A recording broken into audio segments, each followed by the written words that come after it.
James Dean died today. He had lived with a great hunger.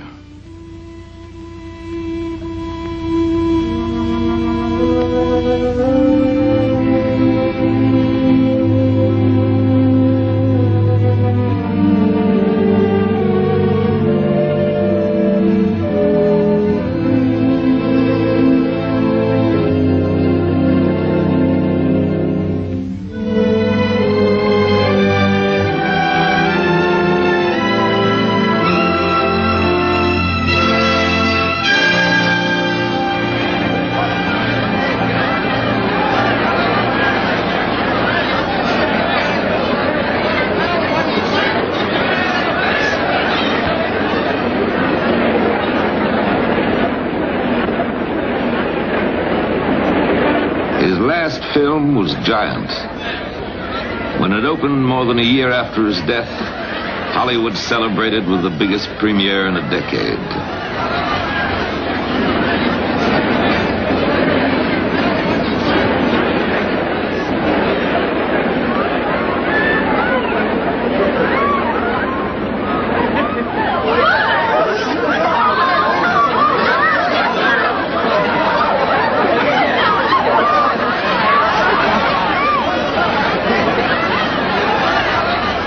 James Dean was billed below two other stars, but the night belonged to him. As the picture opened, at the first runs in the neighborhoods, everyone came to take a final look and gave him an ovation each time his face appeared.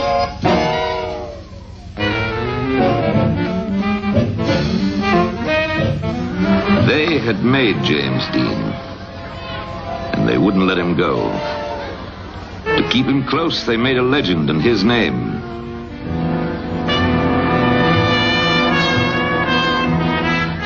From Maine to Manila, from Tokyo to Rome, he seemed to express some of the things they couldn't find the words for. Rage, rebellion, hope. The lonely awareness that growing up is pain.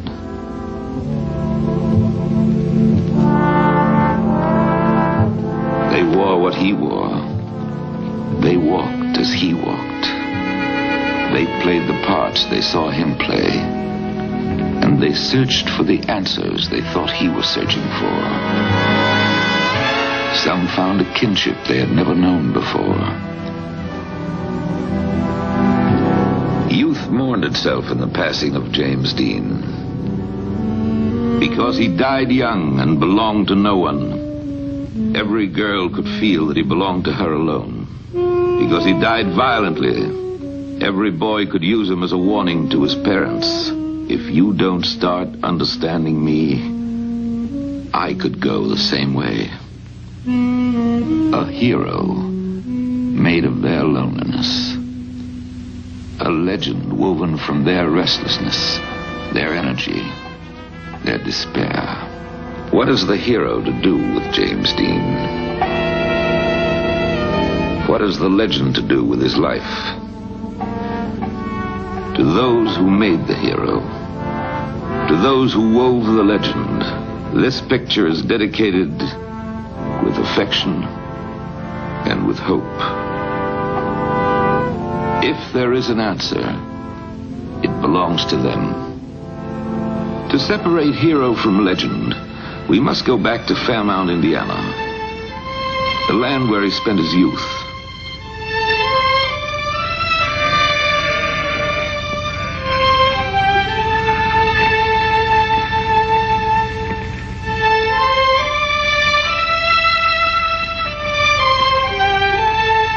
A Hollywood newsman once asked whether Fairmount is a quaint little town.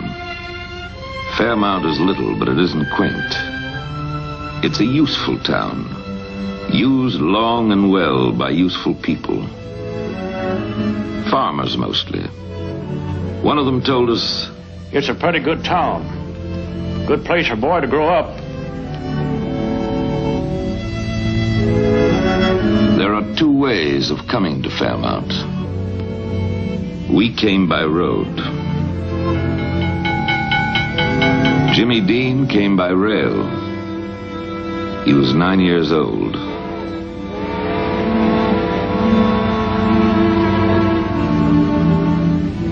The body of his mother was on the same train.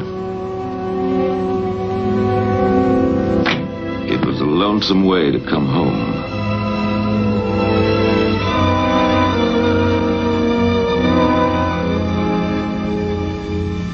For the years of his life, Jimmy looked to this town and the farms around it as his source and his beginning.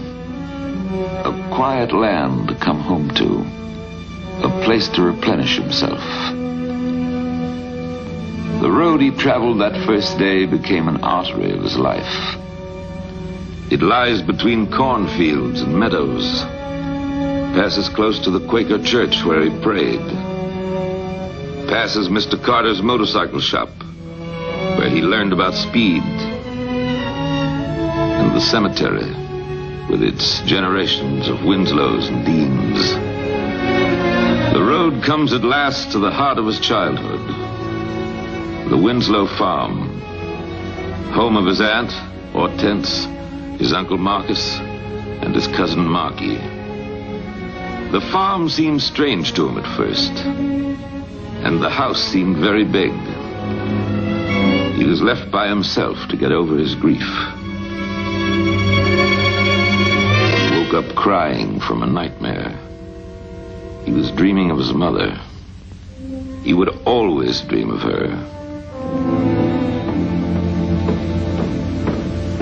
Mr. Winslow? Yes? How big a farm have you got? 350 acres. What crops do you grow? Mostly corn and some oats and some hay. And Jimmy was raised here? Yes, came here when he was 9 and left when he was 18. Was he much help on the farm? Very good help with machinery and was very good with livestock up till his junior year of high school. When did you first notice his acting talent? Well, I'd say his last year of school. When he spoke in the National Forensic League, he won the National at Peru, Indiana. Then he went on to Longmont, Colorado and spoke in the National there. Have you any idea where his talent came from, Marcus? Well, I couldn't say about that. That's just like two south, one having 7 pigs and one having 15. Why does it happen? What about this house? Is it old? It was built in 1904 and there's about 15 rooms in it. Would you care to go over and meet my wife? I want you to meet my wife, Mrs. Winslow. Mrs. Winslow, would you tell us why Jimmy came to live with you? Well, his mother died, and we had always thought a lot of Jimmy. And when we learned that his mother would not recover, we asked for him. We have read where he was sort of pushed off onto us, but that is not true. We wanted him. We were happy to have him, and he seemed to be perfectly satisfied. The older generations on the other side of town. Grandma and Grandpa Dean. Look here, what came today? Oh, isn't that beautiful? Where did that come from? Come from Japan. Look here what came yesterday. I get so much mail from Japan. Have you any of Jimmy's baby pictures, Mrs. Dean? Here's Jimmy when he was 2 months old.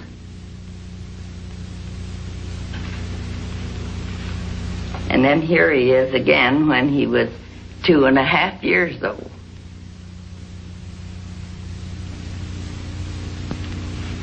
And here's a picture of him on a pony when he was 6 years old. He was out in California at that time. And here he is when he was playing in a high school, on the high school basketball team. And he does his 3rd year in high school. This is Fairmount High School. His coach said, Jimmy wasn't too coachable. You had to be careful about changing his style, and I learned not to embarrass him in front of the other boys. He racked up 40 points in 3 games. He had been an enormous baby, but for some reason he grew up to be a very little boy. And because he was little, he tried all the harder and made the baseball team and smashed the pole vault record for Grant County and quit. Uncle Marcus said, Jimmy broke 15 pair of eyeglasses just trying to be an athlete. He'd break them as fast as I could get them. Once in a while, he had to bring these home. I was called to see the principal so many times I almost moved into her office. For the first time, Jimmy began to show another side. He painted the things he saw and tried to put feeling into them. And he succeeded once when he painted his loneliness. But it wasn't enough for him. He felt more at home on the stage, where he could pretend to be somebody else. Adeline Knoll was his acting teacher. She coached him in forensics. Miss Knoll, what did Jimmy recite at the state forensic meet? Jimmy chose The Madman Story by Charles Dickens for his reading. What special thing set him apart? Well, Jimmy, as in anything he did, put in his whole heart. He had wonderful use of his eyes. I think his eyes were one of the most effective things that made an impression on the teachers at the meet.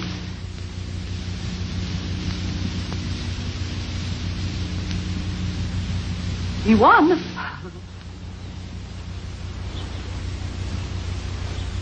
I have a picture here of an orchid that Jimmy painted for me. It was the day following the first showing of the junior play. The cast gave me this orchid, or gave me an orchid, and it was the first orchid I'd ever received. Jimmy, who made the presentation then, came over and gave me a kiss. The next day he came into my classroom and asked for the orchid. I didn't know what the child wanted. He took it to the art class and painted this for me, which I have prized through the years. Then he said, "Now you can keep your orchid forever." It's one of my prized possessions. Mr. Carter, who owns this shop, says Jimmy was really a pistol. They called him One Speed Dean. One speed, wide open. Mr. Carter, would you show us Jimmy's motorcycle? Yes, sir. This motorcycle here is the first one he ever owned. This is a 1947 Czech job. It's made in Czechoslovakia. It's rated at 1.5 horsepower, and it will run approximately 50 miles an hour. How old was he when he got it? 15. Where did he race his bike? We had a field adjoining the shop here that we got off the neighbor. We rented it, and we built a small track on it. And Jimmy used to go over there and run around this track, which was absolutely no official track, but just something to play on. He used to broadside it around, and we had a great time with him. He at one time came in here. I had a public address system, and he came in here and wanted to know if he could talk on it. And I told him yes, he could. So he got back in the corner of the shop here and put a speaker outside, and he put on a race, an imaginary race. And he would line the fellows up on the track and tell what kind of motor they were riding, and tell about the takeoff on them, and about somebody broadsiding a little too much in the corner, and look out, they're going to fall, and he'd holler and then laugh and say, "Down he goes." He was really describing a race. He really had a great imagination. Bing Traster owns his own nursery on the south side of town. He and Jimmy had one thing in common, a sense of humor.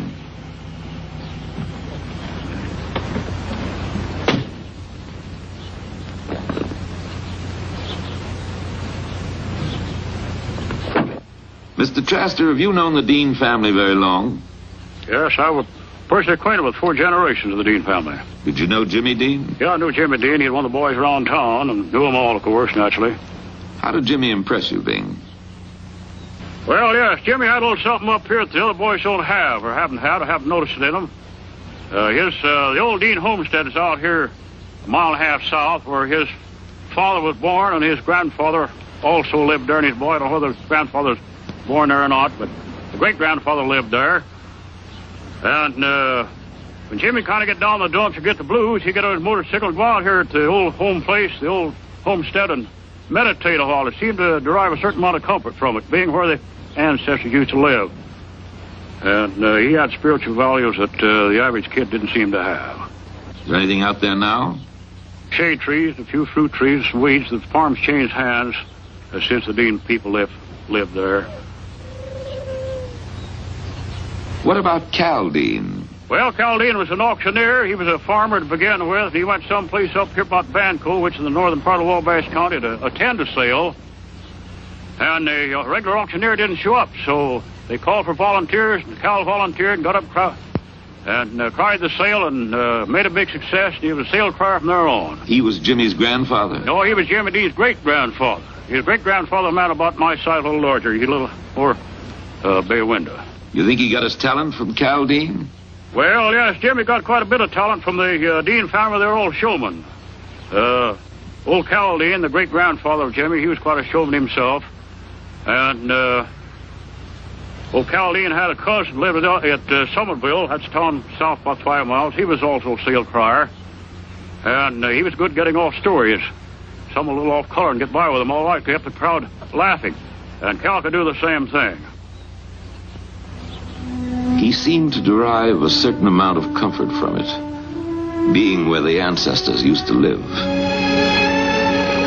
Season after season, Marcus watched him grow and gathered in his harvest.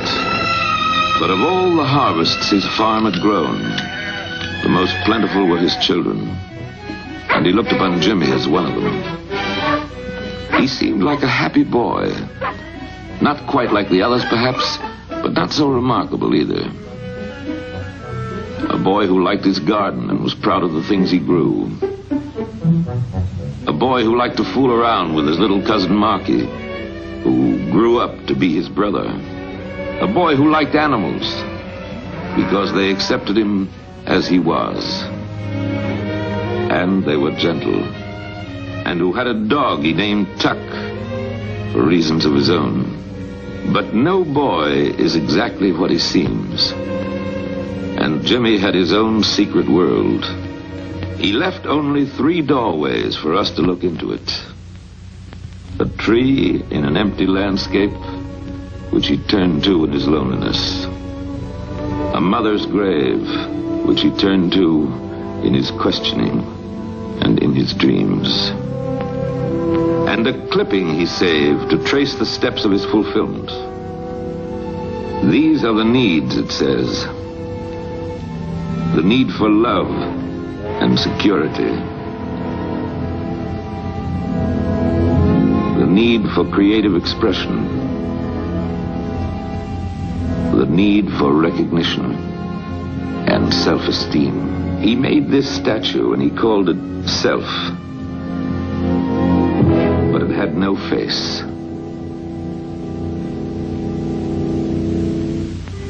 It seemed like something happened to Jimmy.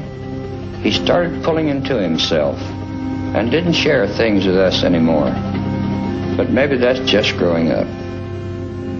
Nothing he tried satisfied his hunger. He began to say goodbye to Fairmount in his childhood. Restlessness possessed him. He must move somewhere. And motion makes any road seem right. He must find a face for the image he called Self.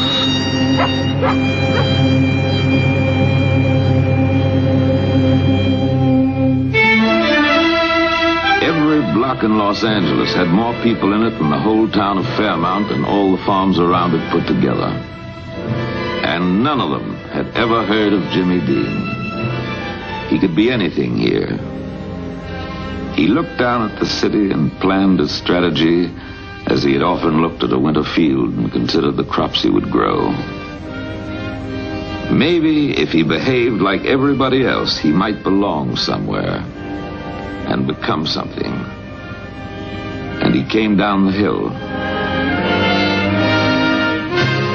He registered at UCLA, and he began as a model student. He was proud of himself, so he wrote a letter home. Here's a letter I got from Jimmy when he was going to school in UCLA out in California.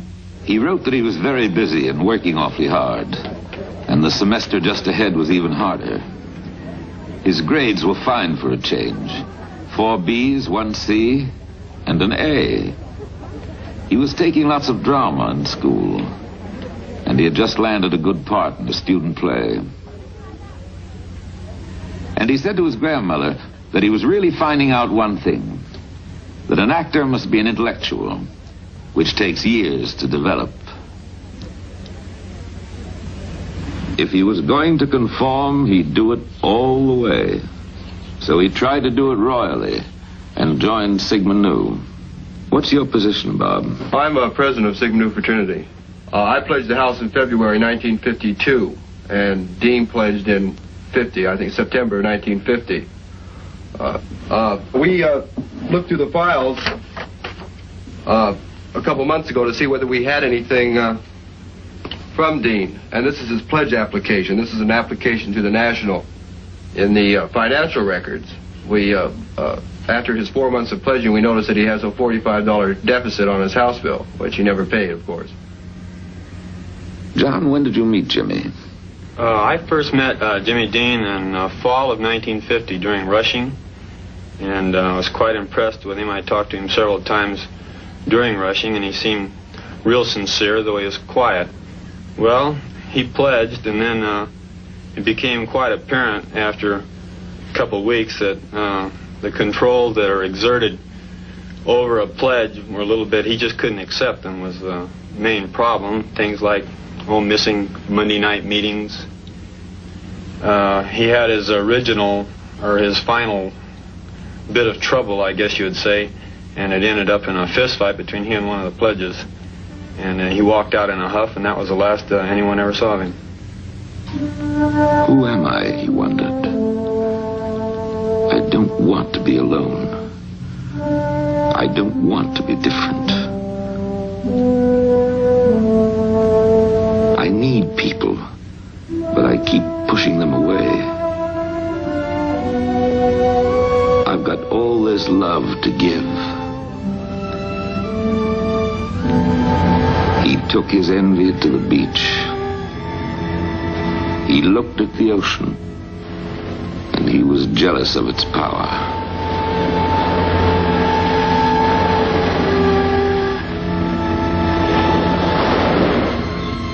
He envied the gulls for having found each other. He envied them their freedom and their solitary flights. Suddenly, he knew that as an actor, he could be the ocean and flood everything with his power. As an actor, he could be a gull and rise higher than any living thing. He would become an actor, really an actor. He would conquer New York and press the theater to his feet. Then he would come back and conquer Hollywood. He would rise so high he would almost vanish, and everyone would beg him to come back. And he saw a dead bird in the sand and wept for it. But he was on his way. Jimmy Dean was going to be somebody. He needed car fare to get to New York, so he did his first movie. It was filmed on the merry-go-round in Griffith Park, and Jimmy was an extra. A 1-minute commercial for a soft drink company. The ride took him all the way to Times Square.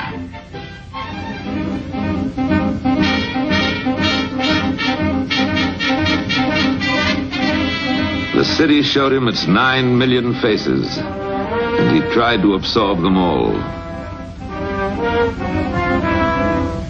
He found them on subways, and in the bars, on the waterfronts, Greenwich Village, In places where it wasn't safe to go. He tried to feel what he thought they felt. I love. I belong to someone.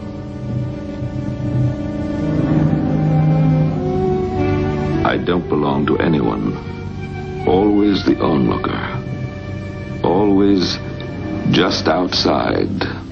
He began to push at the walls of his own isolation and break into the lives around him. He would borrow a laugh, a sudden gesture,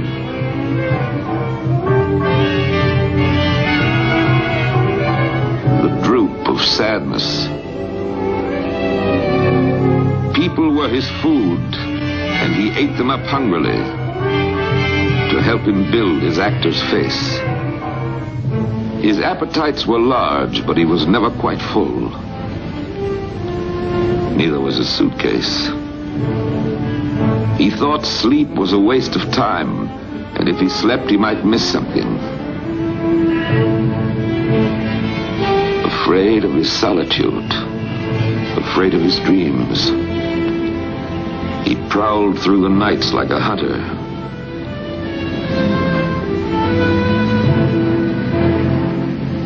He'd borrow a paper to see what was playing on 42nd Street. And he'd go to 3 features to stretch out the night.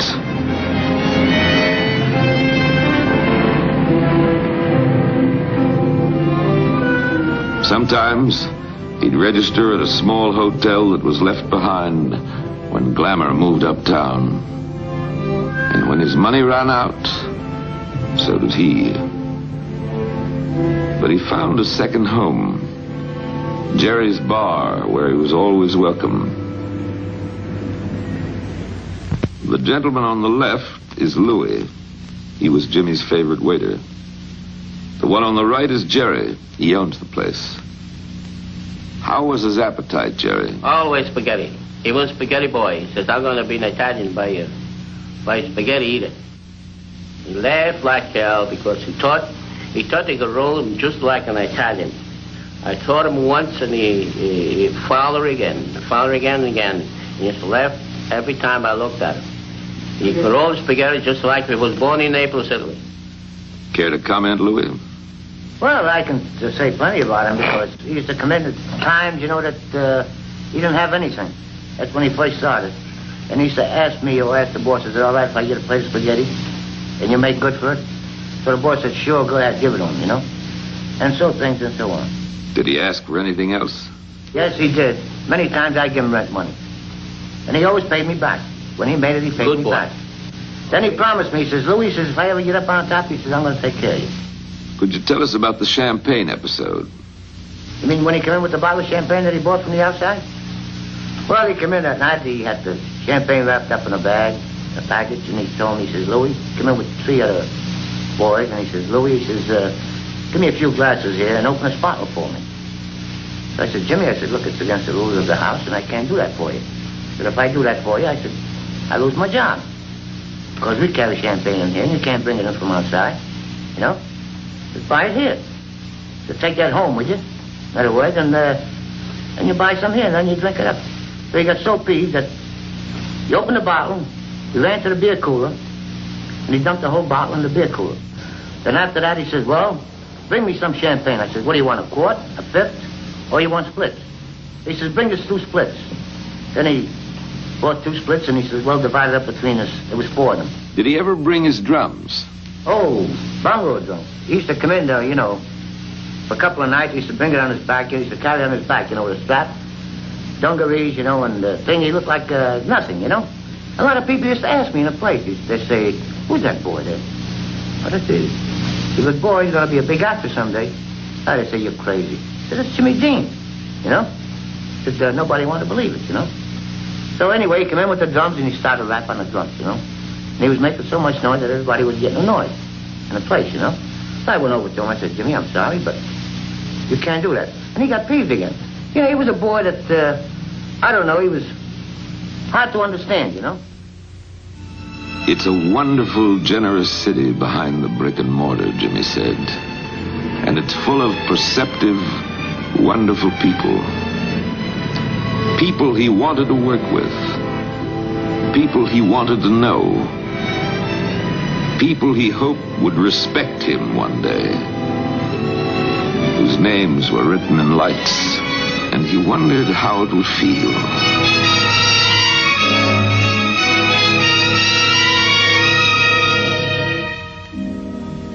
Leonard Rosenman was a young composer who later created the music for East of Eden and Rebel Without a Cause. To save expenses, they took an apartment together. It was a 5-story walk-up with portholes like a ship. Jimmy called it a wastebasket with walls. If he pressed his head against the window in a certain way and squinted through one eye, he had a grand view of Central Park. It wasn't Indiana, but it was full of trees he could sit under. He began to imagine himself as a deep thinker. An actor must know everything about everything, he said. But in his hurry, he settled for less. He stood still long enough to make friends with a girl.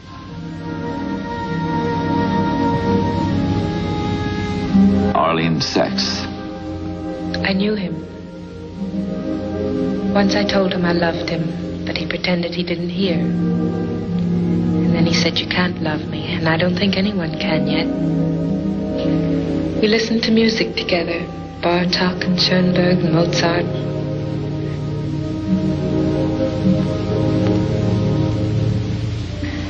And he read me The Little Prince. It was his favorite book, because it was about him. Told about a little boy who came from a star where he planted a rose.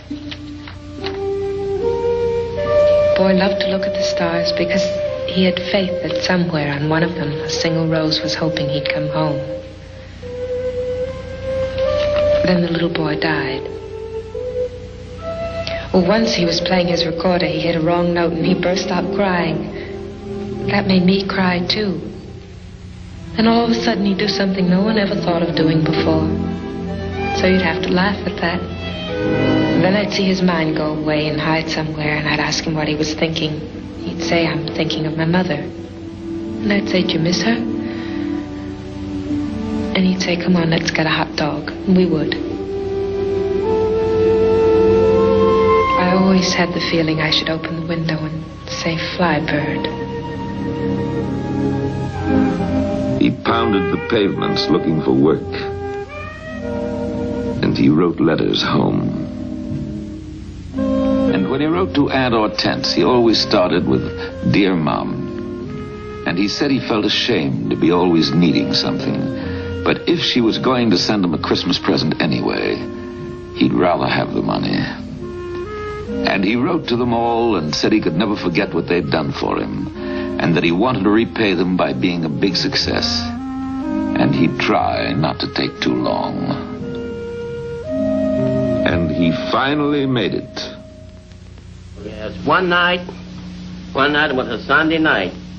I walked in a place, and Jimmy Dean, it was a very stormy night outside, rain, and Jimmy Dean has got a pair of dungarees and a pair of sneakers, all soaking wet. And he got an open shirt and was a lumberjack, non-shaved, uncombed. He's drinking a double scotch. And Louis was serving him. I said, "What are you doing? Go to help yourself?" Which was a nice boy. He always took my advice. He says, "No, Pop." He says, I got to do something tonight. I want to look very natural. He said, and he was smiling at me. I said, "What are you going to do?" I told you he was doing something crazy.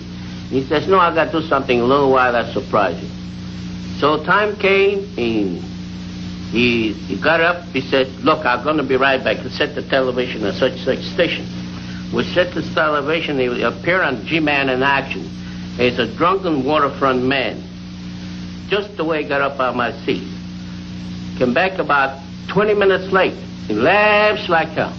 Says, "Now you're going to buy me a double scotch. You'll have one with me. Is that all right?" Jimmy developed a reputation as the most troublesome young actor in New York. When he came to rehearsal, his directors never knew from minute to minute just what he planned to do next. Or if he planned to come at all. An actor said, "He plays my nephew, and I'm supposed to say you will forgive him if he acts a little strange. But how can I say he acts a little strange when the son of a gun is crazy?" Why do I do these things, Jimmy wondered.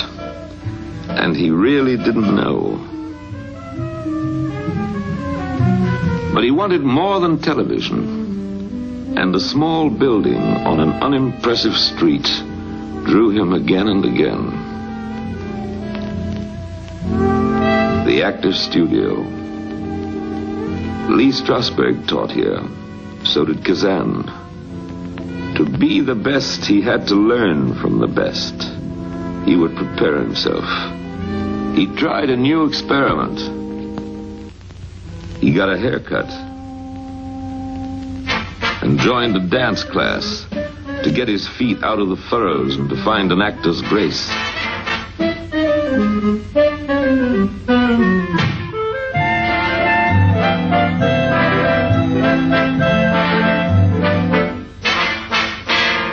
During this time of preparation, he met a taxicab driver, Arnie Langer, who became his friend. First time I met Jimmy,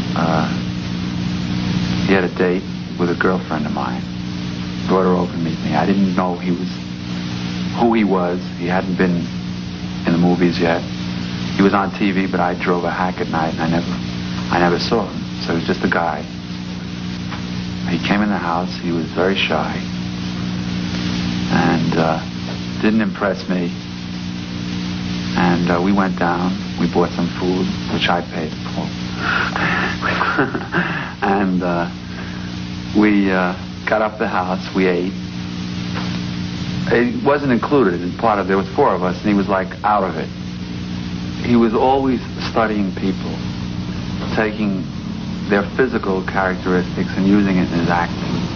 Like the day after, one night after I met him, he told somebody the next day when he went up for, I think it was Battle Cry audition, that he was going to use something.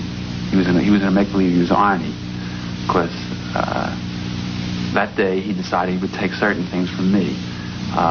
Like I used to go like this.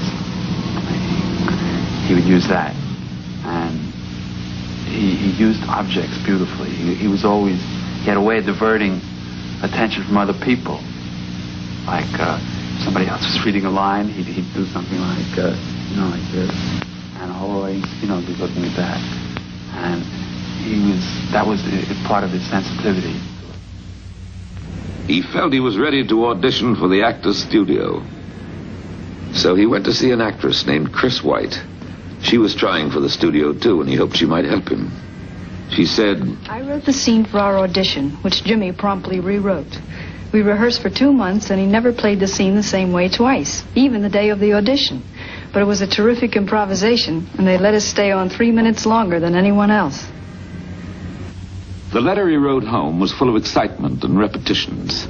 He was proud to announce his membership in the Actors Studio, he wrote. It was a great honor to be in a great school full of great people like Marlon Brando and Monty Clift and June Havoc. And he, James Dean, was the youngest to belong. It was great. Lee Strasberg said he was a natural actor, but very shy, sensitive about people getting too close to him. And when Strasberg criticized the scene he did, Jimmy walked out of the Actors Studio and never performed there again.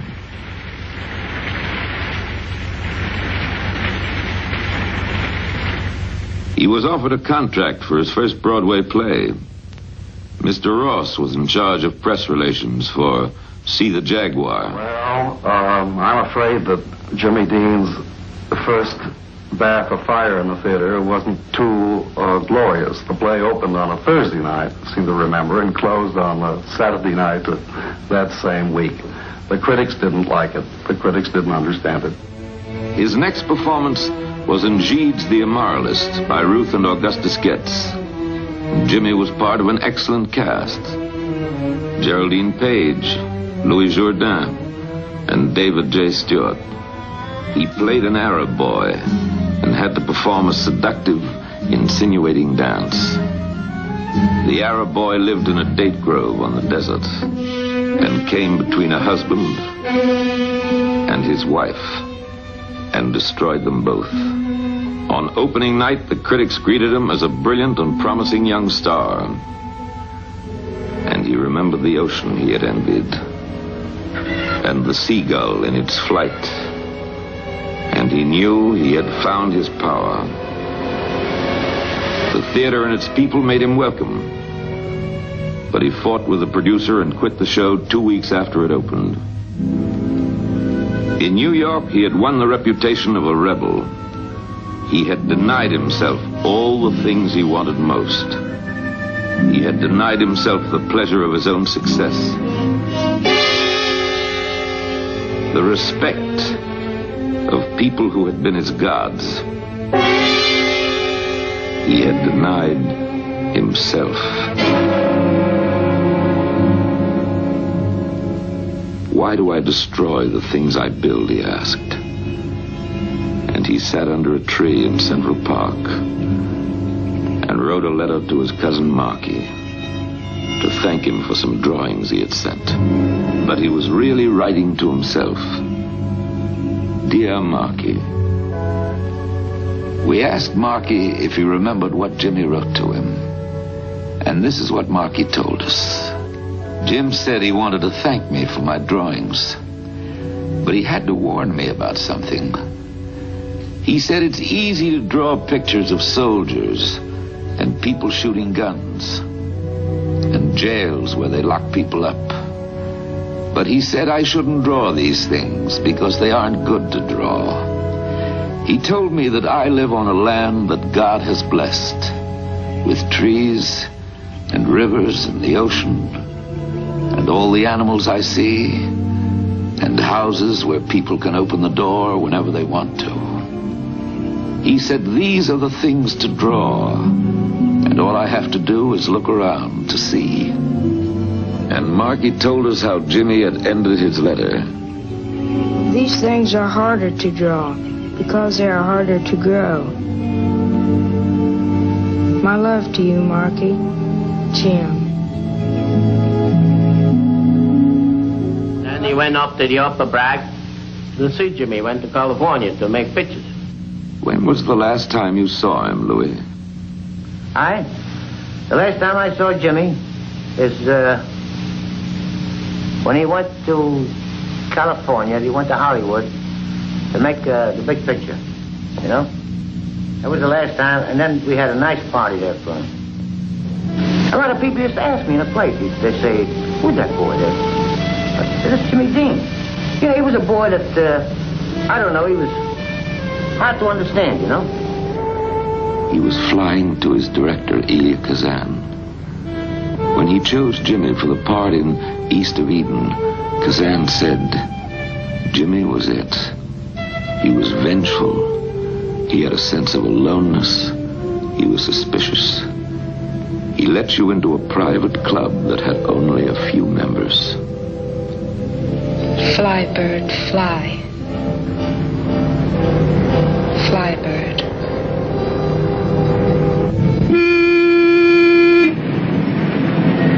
He had come to the most dangerous battleground of his life. Suspicious of everyone, he took note of possible enemies. The probing eye, the listening ear, the audience. Watch out. They can corrupt you. They can pick you apart and put you back together. They can make you change. He moved into his studio dressing room. He kept a revolver, which made him feel safe. But they found it and took it away.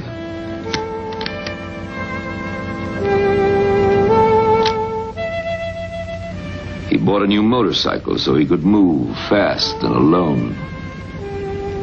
He dressed as he always had, because old clothes were familiar things in an unfamiliar place. And he never judged a man by what he wore.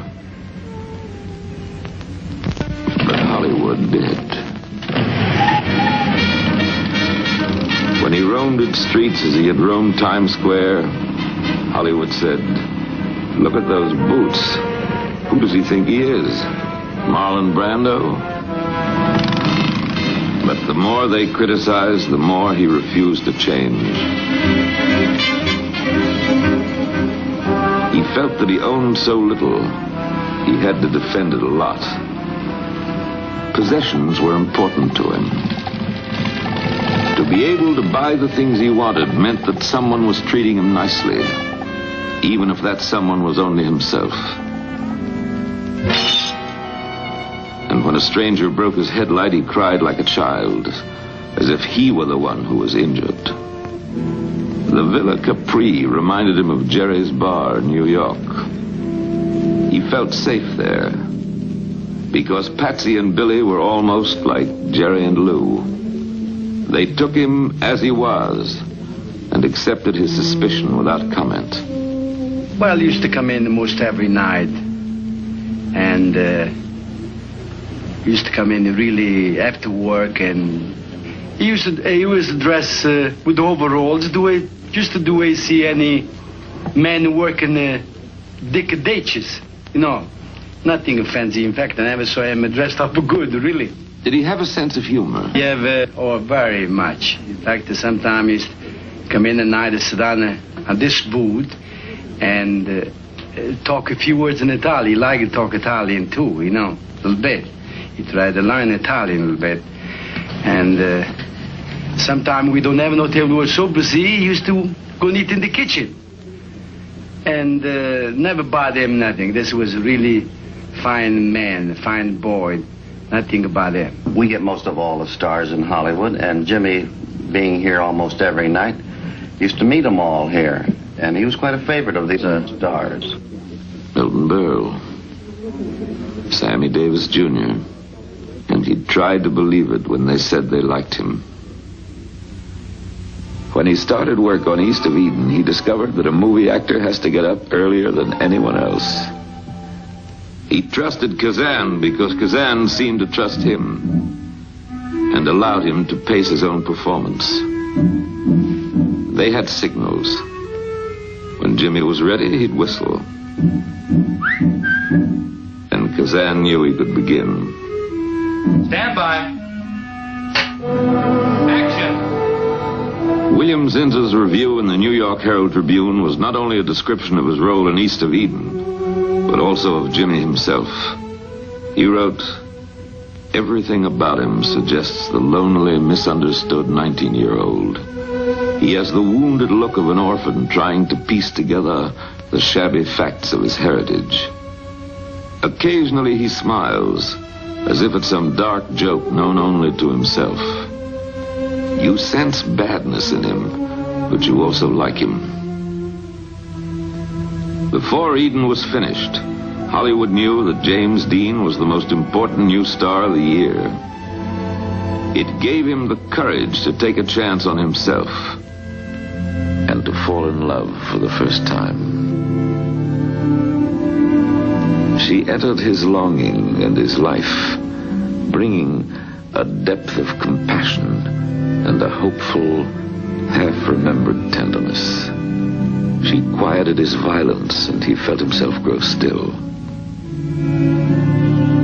And for the first time, he found the timid belief that life was possible. He slept through the nights without dreaming. He began to enjoy. He began to share. It made him very happy. And he found a friend. He said, "I have one very close friend, and I feel so happy." Isn't that strange? Come on, Nick. Lou Bracker lived in a secure home with a real mother and father and 3 hot meals a day. Come on. Hi, Lou. What's your dog's name? That's Michelina. She's a 3-year-old Labrador. And she was about a year old when Jimmy was here. He used to spend a whole summer trying to get her to dive off the board, but she never would do it. She still doesn't, as a matter of fact. Lou invited us inside to show us some of Jimmy's things. Here's a box of stuff that Jimmy gave to me to keep before he, about 2 weeks before his accident. It's just personal belongings. Here's a bunch of fan mail that came to him personally. He didn't turn it over to his fan mail service.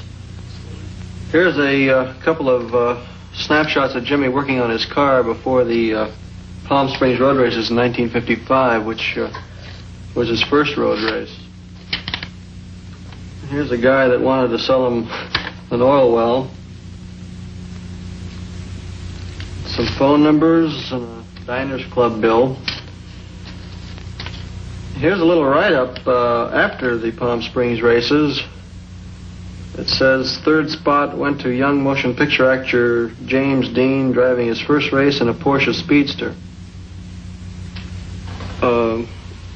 Here's a note from his laundry saying that a sheet was damaged and they couldn't launder it. A bank statement with a telephone number on the end of it. Some more telephone numbers. There's something from the Screen Actors Guild letting him know that his dues are jumping. Telephone number. I don't know how Jimmy ever kept track of his telephone numbers because you never could be quite sure where yours was written. Because it was the way he used to file things, just throw them in a box.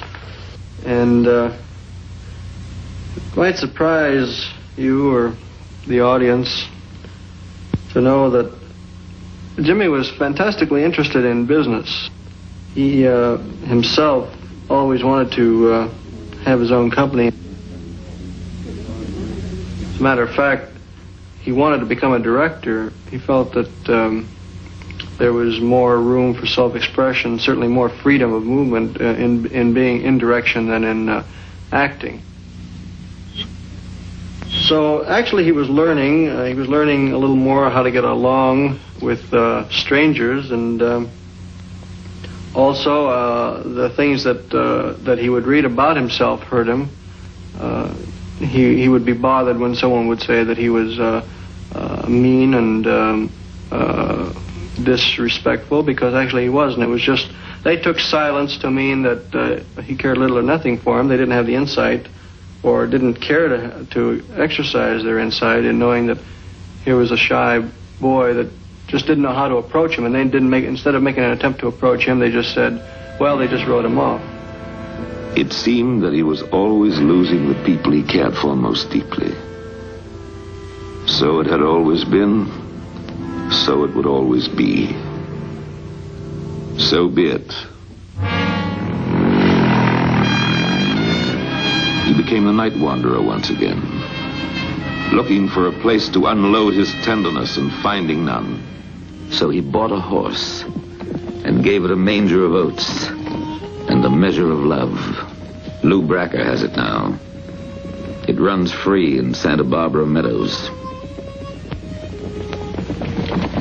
He found some relief in racing the Porsche car he bought as a consolation prize to himself.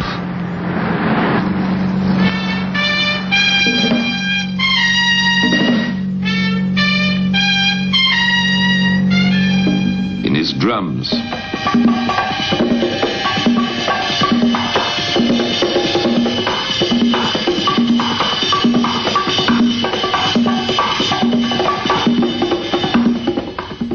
occasional people. Glenn Kramer, an actor. Glenn, what happened if no one paid attention to Jimmy?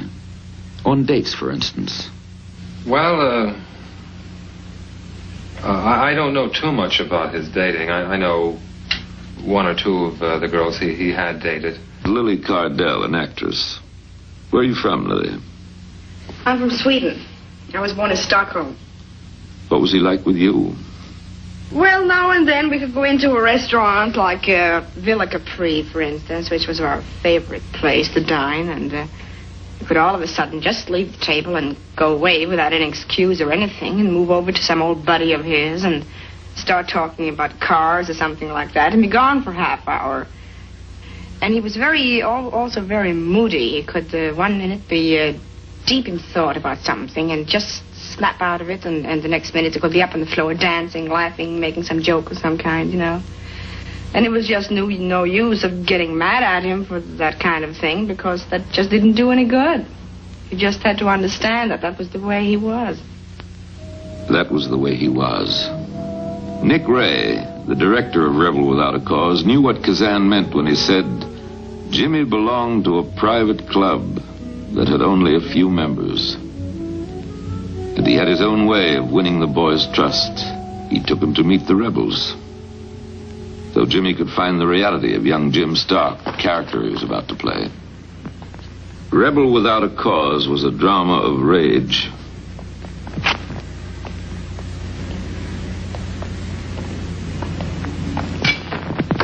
Of a young man suffering, and his battle to bring comfort to an outcast boy who needed him, and to a girl who had never known love. He could expose through Jim Stark the things he had to conceal as Jimmy Dean.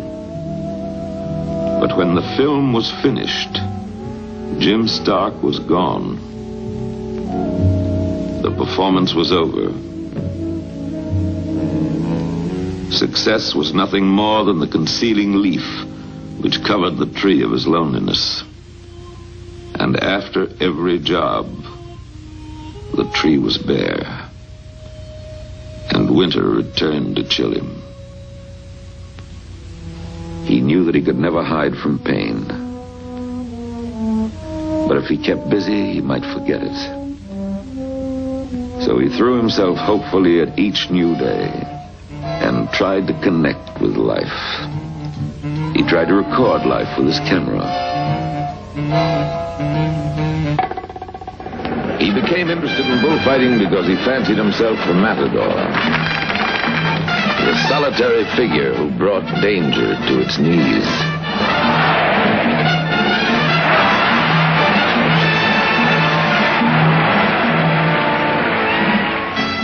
To test the limits of life, he had to approach the borders of death.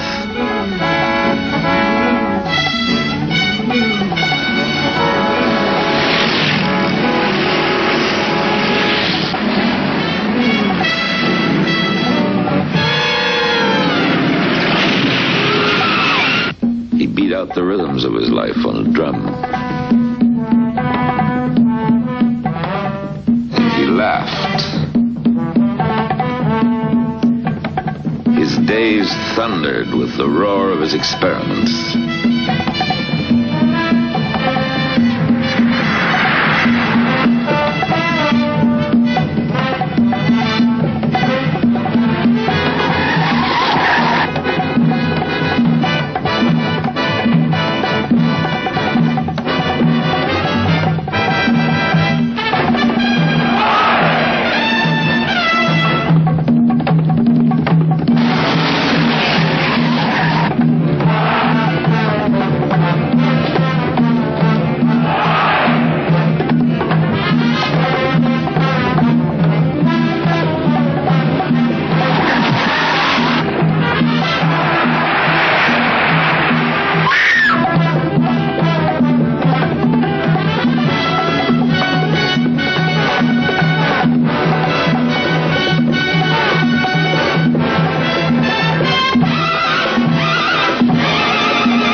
Echoes of the thing he never found, the thing which kept escaping him, the thing that had no face,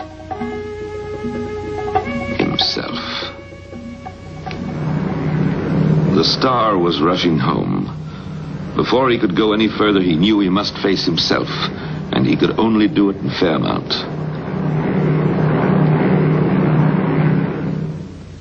He must know why he found no happiness in his own success. Why he seemed always to lose the ones he loved.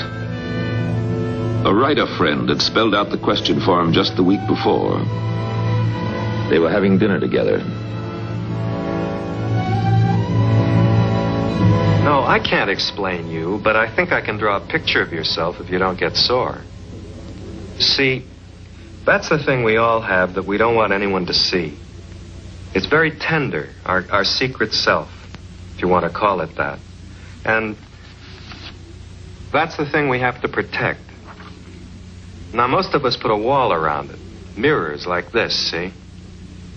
If we don't trust people, we use it to keep them out so they can't hurt us. But you, look what you've got. Mirrors aren't enough for you. You've got to have this, too. A second wall.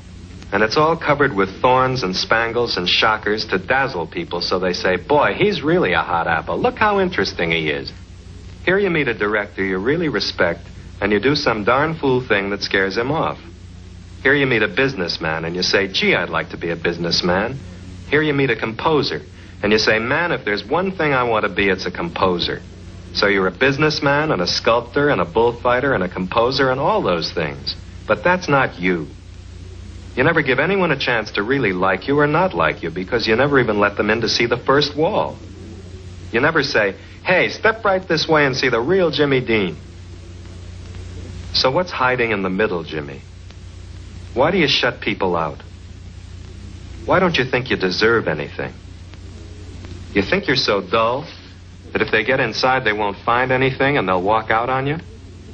Is that why you run out on them before they get too close? Do you think you're empty, Jimmy? Is that why you're so scared? So Jimmy told his writer friend that the one thing he really wanted to be was a writer. And he flew to Indiana.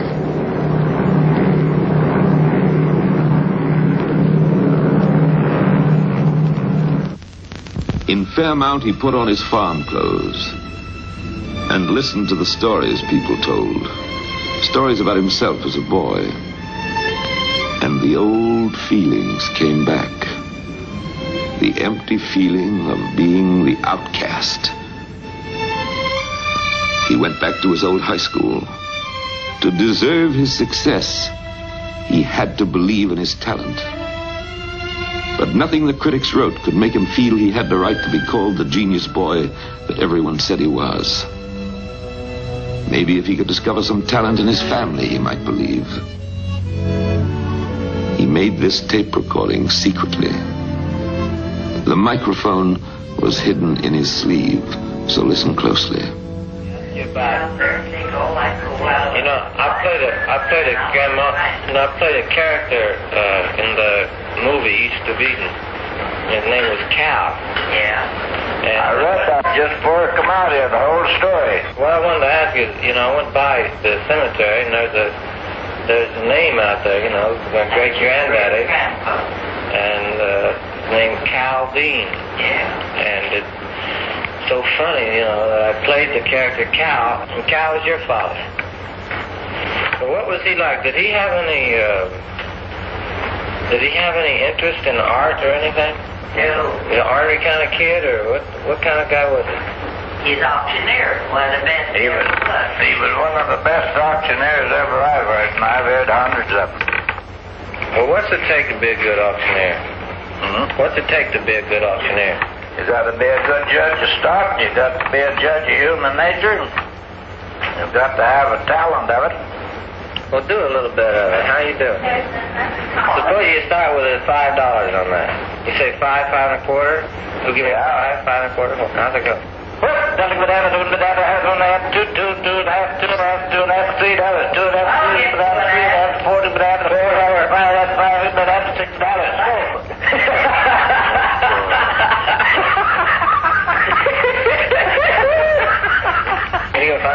me 10 and a quarter. Give me 5, give me 10 and a quarter. I'll tell you what kills auctioneers. If you take a man that talks to the public every day, he'll eventually get too much confidence in himself. He'll pull a lot of stuff and think he's getting by with it, but he ain't. And as soon as the people find out that you are doing it, they'll quit you. That's what kills all of them. That's what kills an actor, too. Same thing. You gotta be an honest man along with it, too.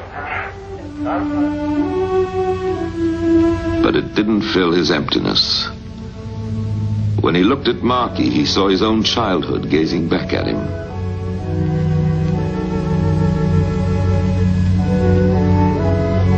And he could give the boy the same affection he wanted others to give him.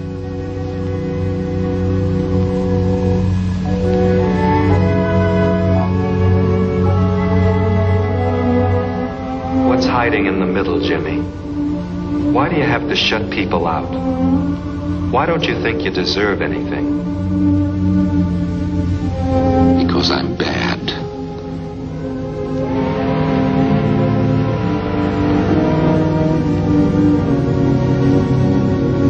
She wouldn't have died on me if I hadn't been bad. She would have loved me and taken care of me. If she couldn't love me, nobody can. I've been bad all my life, so I've never deserved anything good. But these feelings belonged in his childhood. As a man, he knew that he had never been bad. His mother had loved him. She died because she had to, and it hadn't been his fault. Once he had dared to look at the past, he was able to lay it away with his nightmares in the attic trunk where it belonged.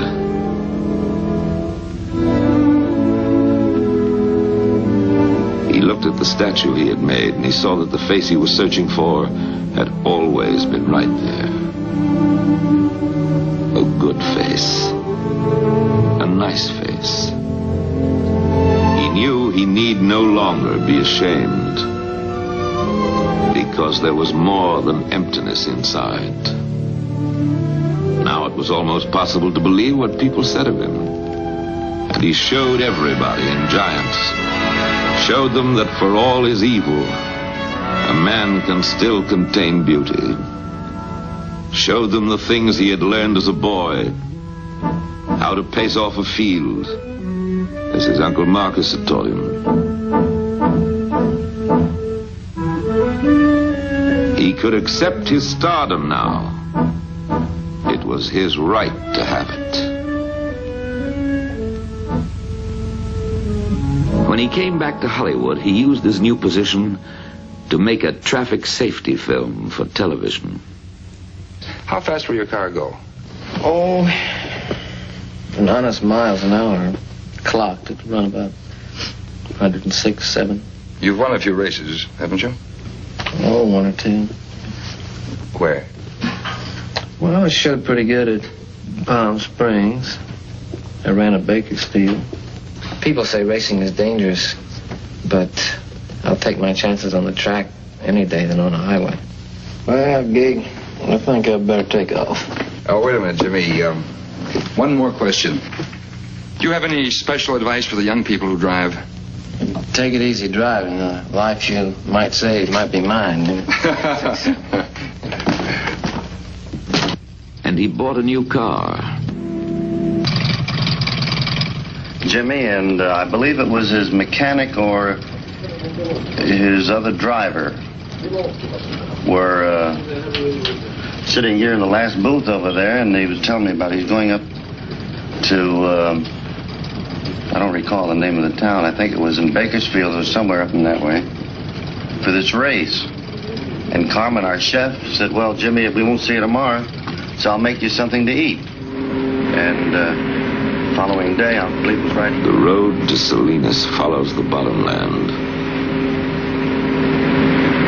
It rolls past the hills of the Diablo Range. Giant was finished, and he was allowed to drive again. He was going to race his brand new car.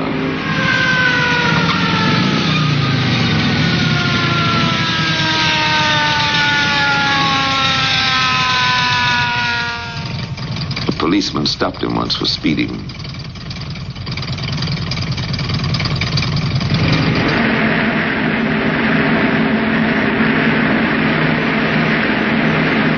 And he had paused to stretch in the sun and drink a cup of coffee at a truckline cafe. He felt good. He knew someone would feed his cat while he was gone. He knew his horse was out in comfortable pasture. But he couldn't remember if he had made his bed or left the breakfast dishes in the sink.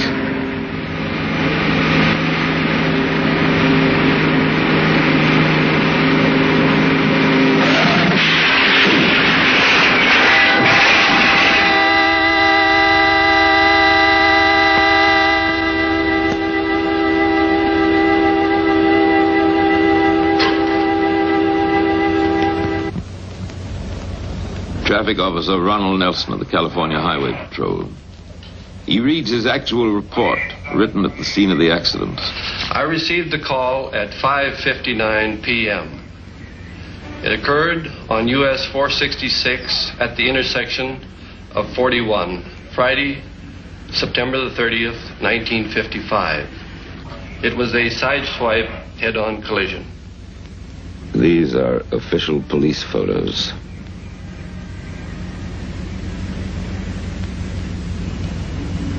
There were 2 persons injured and 1 killed. Number 1 injured was Donald Gene Turnipseed, driver of vehicle number 1. Number 2 injured was Rolf Witherick, a passenger in the Dean car. The dead was James Byron Dean, DOA, or dead on arrival at the hospital. He returned to his source and his beginnings. A quiet land to come home to. A place to replenish himself. Marky said, He came back here about 5 times, if you want to count this one. The town was silent. The minister said, His brief career was as bright as a meteor which flows like a golden tear down the dark cheeks of night. His pallbearers were his basketball team. Of all the harvests the farm had grown, the most plentiful was the boy himself.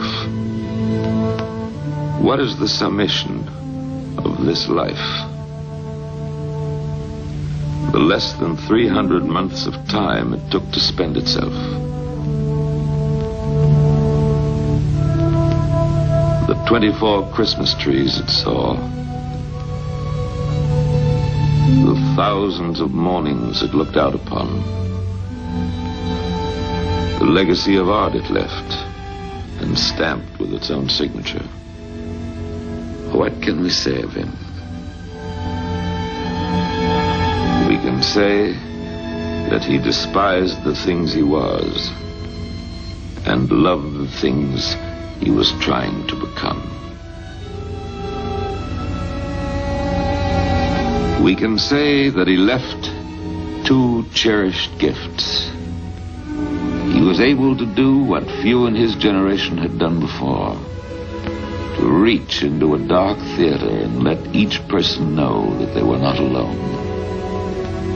And he was able to unveil that single quality which most of us conceal. The wonderful sense of our own inexpressible sweetness. He brings us these gifts for the last time in a test which he made for East of Eden. It has never been shown before. Jimmy is deep in the shadows at the start of the scene. Listen. You're the one that Dad loves. He doesn't love me, never has. This is my son. Aaron, that is, thinks I got a great idea here. And this mother's son, Cal, who saved his money when we were kids and bought him a beautiful jackknife. And you got him a lousy, mangy little old dog you picked up somewhere.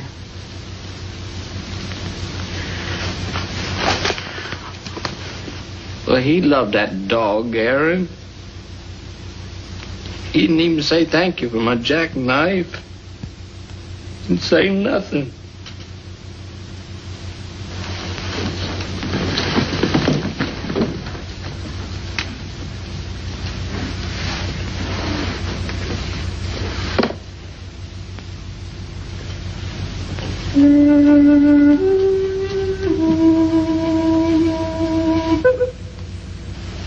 What have you ever done to deserve Dad's love? What I mean is, well, like, who used to be decent to him and try to make things halfway pleasant?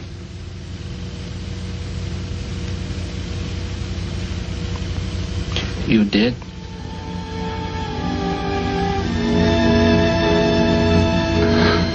And what have you done? Ever since I can remember, you've growled at him and snapped at him.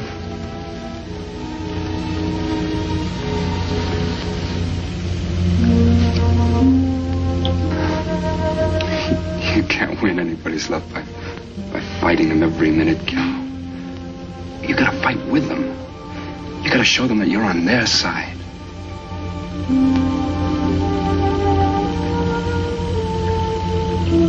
Cal, why don't you give Dad a chance? Why don't you show him that you love him?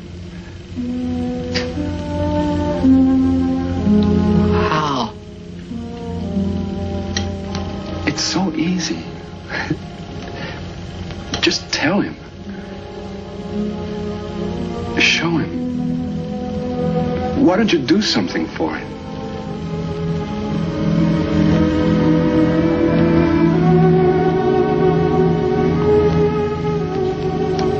It's so easy. You'll see it's the simplest thing in the world. I know it. I know it is, Aaron. Jimmy's own words are his best epitaph. I'm trying to find the courage to be tender in my life. I know that violent people are weak people. Only the gentle are ever really strong. Let me be loved. Let me be loved. Let someone care for me. Let someone